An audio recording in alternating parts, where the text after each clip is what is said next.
어제 특이점은 아시아 시장도 일정 부분 조정으로 갔고, 유럽도 마찬가지고 미국도 마찬가지입니다. 그리고 원자재 시장도 막 뜨겁다가 약간 움직임이 탄력이 확 달려가는 게 아니고 약간 늦어지나, 그러니까 약간 수그러드나 이런 생각을 하게 움직였어요. 근데 이제 특이한 건 중국 시장인데, 중국이 굉장히 많이 올랐습니다. 한 번도 탄력을 잃지 않고 내리 달렸습니다. 쭉 달렸죠. 그래서 2% 넘게 CSI 300 지수는 끝났고, 일봉으로 놓고 보면 전고점을 돌파했습니다. 상해 지수는 아직 그렇지 않지만 CSI 300 지수는 전고점을 돌파했어요. 특이한 거, 우리나라 같은 경우에는 초반에는 플러스로 계속 움직이다가, 이걸로 보는 게 훨씬 더, 플러스대로 있다가 마지막에 끝에 마이너스로 빼면서 끝났습니다. 그리고 전체적인 흐름을 놓고 보면 이제 개인들이 초반에 매도하다가 후반에 매수를 했고, 그 다음에 외국인 같은 경우에는 초반에 살짝 사는 것 같다가 줄기차게 후반부로 쭉 매도를 치러 갔습니다. 기관은 일반 매수하고 일반 눈치 보기를 계속 했는데, 매매 동향을 보면 연기금은 아직도 팔고 있습니다. 계속 사실. 그래서 기관 쪽에서 매수를 뭔가 깔짝대고 있는 곳은 증권사밖에 없어요. 증권사만 계속 매수의 발을 조금씩 담그는 패턴을 보일 뿐이지, 이제 사방에서 눈치 보기를 하고 있습니다. 사실 지금 보면 그 공매도가 5월 2일인가요? 뭐 시작되는 이런 부분들에 대한 거 하고, 그 다음에 상대적으로 머리를 작년 하반기 확 들었더니 두 가지 이유 때문에 시장의 눈치 보기가 열심히 진행되고 있는 게 아닌가, 이런 생각을 하게 됩니다. 그리고 PMI 지수나 이런 것들은 어제 미국 이걸 먼저 볼까요? 이게 뉴욕 연준에서 나오는, 예전에 가끔 보여드렸죠. 이제 1분기에 대한 그 성장률, 전분기 대비 성장률인데, 연준이 이제 6.79 정도 나왔고, 애틀란타 연준 같은 경우에도 5%대를 얘기하고 있어요. 4%대 약간 내려왔네요. 그런데 이게 지금 그 기대치보다는 좋게 나오는 거거든요. 그 GDP 성장률이. 그럼에도 불구하고 미국은 이 경기 부양책을 대대적으로 통과시키려고 해요. 바이든 행정부가 들어오자마자 뭔가를 하겠다는 거죠. 거기다 이제 일자리 2배 공약도 추진하고 있고, 2배까지는 아니더라도 일정 부분은 분명히 이걸 통과시킬 것 같아요. 그래서 이런 부분들이 시장에 긍정적인 시그널들을 던지고 있기는 합니다. 다만 이제 이런 정책을 필 수밖에 없는, 뭐 이렇게 얘기를 해야 될까요? 고용 부분이 확실히 빠르게 회복되고 있는 건 아닌 것 같고, 그 다음에 가계 소비하고, 그러니까 가계 측면하고, 그 다음에 이건 이제 소형 비즈니스, 그러니까 중소상인이라고 말씀드리면 되겠죠. 중소기업이나 중소상인 쪽의 심리 지수는 이게 회복이 안 되고 있습니다. 우리 PMI 지수 서비스업이나 제조업 쪽에 보면 그거는 대형업체들이 대부분을 점유하고 있기 때문에 그 PMI 지수는 굉장히 좋게 나오는데, 중소상인들, 우리도 소상공인들은 굉장히 안 좋잖아요. 지금 피부적으로 여건이. 그런 것들을 이제 똑같이 나타내고 있는 거죠. 미국도. 그걸 이제 이 경기 부양책으로 밀어 올리려고 하는데, 이제 이게 너무 과다한 거 아니냐, 이런 얘기들이 공화당하고 민주당 내에서도 나오고 있고, 그래서 통과가 어떻게 될지는 모르겠지만, 뭐 최소한 조정한다 하더라도 어차피 통과는 될 거예요. 그런데 이런 액션들을 현재 취하고 있는 게, 이게 10년 국채 수익인데 지난번에 보여드릴 때 1.2가 돌파되면 시장에 대한 조정 어쩌고저쩌고 이런 얘기가 있었던 보고서를 한번 보여드렸잖아요. 그래서 이제 여기서 바로 밑단까지 왔다 밀려 내려왔는데, 얘가 다시 돌파로 올라가고 있고, 이 부분의 움직임은 멈추기가 쉽지 않을 것 같이 보이는 게, 이게 10년 명목하고 실질 금리를 가지고 뽑아내는 10년 그 인플레이션 기대치거든요. 기대 인플레이션인데 계속 상승하고 있어요, 이게. 그래서 이 명목 금리를 계속 밀어 올릴 것 같거든요.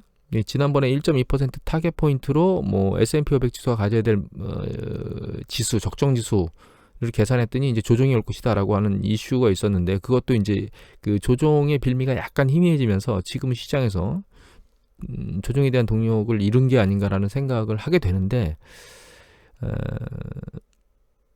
이게 이 생각을 해야 됩니다. 이 상황이 그 바이든이 경기 부양책이 통과된다는 그 법안이 실제로 통과되면서 시장을 들어올리고 밀었을 때, 진짜 이가 궤도를 계속 타고 쭉 달려갈 수 있는지에 대한 부분들은 항상 물음표를 찍어야 됩니다. 왜냐하면 차트를 제가 보여드렸지만, 주식시장이 일정 수준 올라가다가 글로벌 금융위기에 올라갈 때도 중간중간에 조정을 받았었잖아요. 그 조정을 받은 게 뭔가 큰 이슈나 뭔가 큰 어떤 요인 때문에 작동되는 게 아니고 그냥 시장에서 움직이고 있던 어떤 이슈, 뭐 예를 들면 중국 긴축처럼 어떤 이유 때문에 그냥 그게 투심을 자극해서 약간 흔들리는 작업을 하는 거거든요.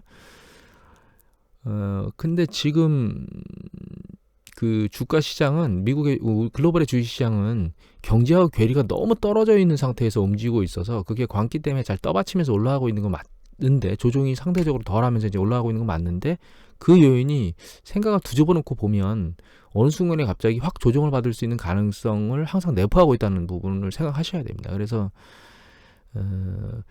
이게 흔쾌히 일정 수준의 조정, 한번 밑으로 확 꺼졌다라고 하는 느낌이 들 조정은 언제든지 있을 거다. 뭐 그 정도가 이제 전문가들이 얘기하는 뭐 15% 전후 정도, 뭐 그런 정도를 생각해야 된다라고 생각을 해야 되고요.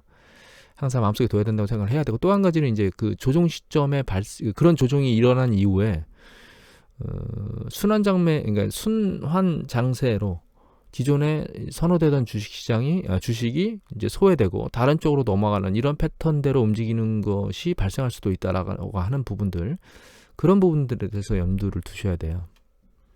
시장이 굉장히 어려운 시장입니다. 그리고 그 테슬라의 일론 머스크가 쏘아올린 비트코인이 46,000달러까지 올라갔습니다. 이게 장중 47,000 뭐 아까 그렇게 움직였던 것 같은데 이게 일봉이거든요. 5시간 봉으로 보면 이렇게 움직였는데 장중 높게는 48,000까지 올라간 46,000인가요? 잘 안 보이네. 48,244네요. 거의 5만 달러까지 올라갔는데 굉장히 센 게 아닌가 이런 생각이 듭니다. 이 정도의 움직임은 비트코인만 움직이고 있고 사실 주식시장에서는 테슬라가 이런 방면의 대장주였는데 그러니까 가치에 대해서 너무 많이 오른 테슬라는 일론 머스크의 행보에 아무런 움직임을 보이지 않고 있거든요. 그런데 추가적으로 테슬라를 밀어올릴 수 있는 이슈가 있겠는가?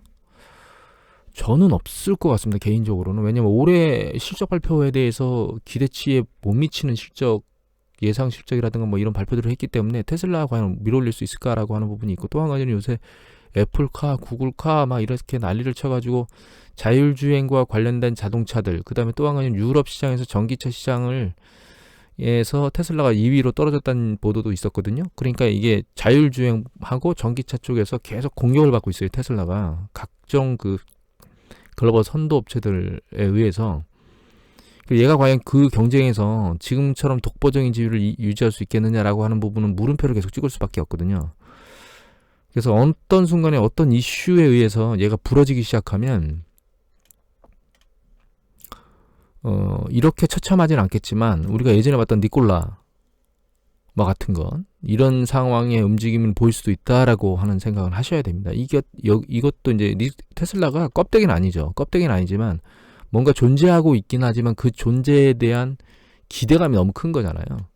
물론 테슬라는 존재하지 않는 상황에서 기대감으로 올랐고 하지만 예전에 한미약품이나 이런 주식들을 보여드렸지만 과도하게 배수를 쳤던 게 한번 내려가면 다시 그곳으로 반등하는데 상당히 오랜 기간이 걸리거나 오히려 반등을 못하는 경우가 발생할 수 있는데 테슬라 같은 경우에는 자율주행에 대한 경쟁이 치열해지고 전기차에 대한 경쟁이 치열해지면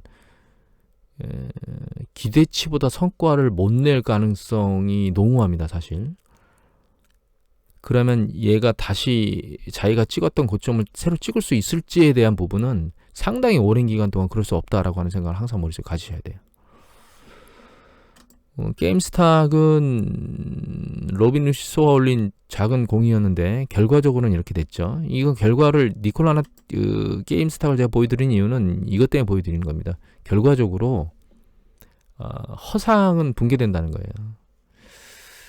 근데 테슬라가 허상은 아니지만 너무 과도하다는 부분은 감안하셔야 될 것 같고 이거는 여기뿐만 아닙니다. 테슬라뿐만 아니라 그린 에너지라 쪽에서 지금 아직까지 뭔가 계속 과도하게 배수를 치고 올라간 것들이 뭔가 조정에 대한 그림자나 이런 것들이 확연해지진 않았지만 그런 이슈가 터지고 그런 이슈들이 그쪽에 대한 그 매수 수요를 줄이면 마지막 막차를 타신 분들은 크게 충격을 받을 수 있다라고 하는 부분들을 여러분들한테 상기시키기 위해서 이거는 사용하는 겁니다. 그렇다고 해서 그런 주식들이 다 붕괴될 거다 이런 얘기를 하는 건 아니에요.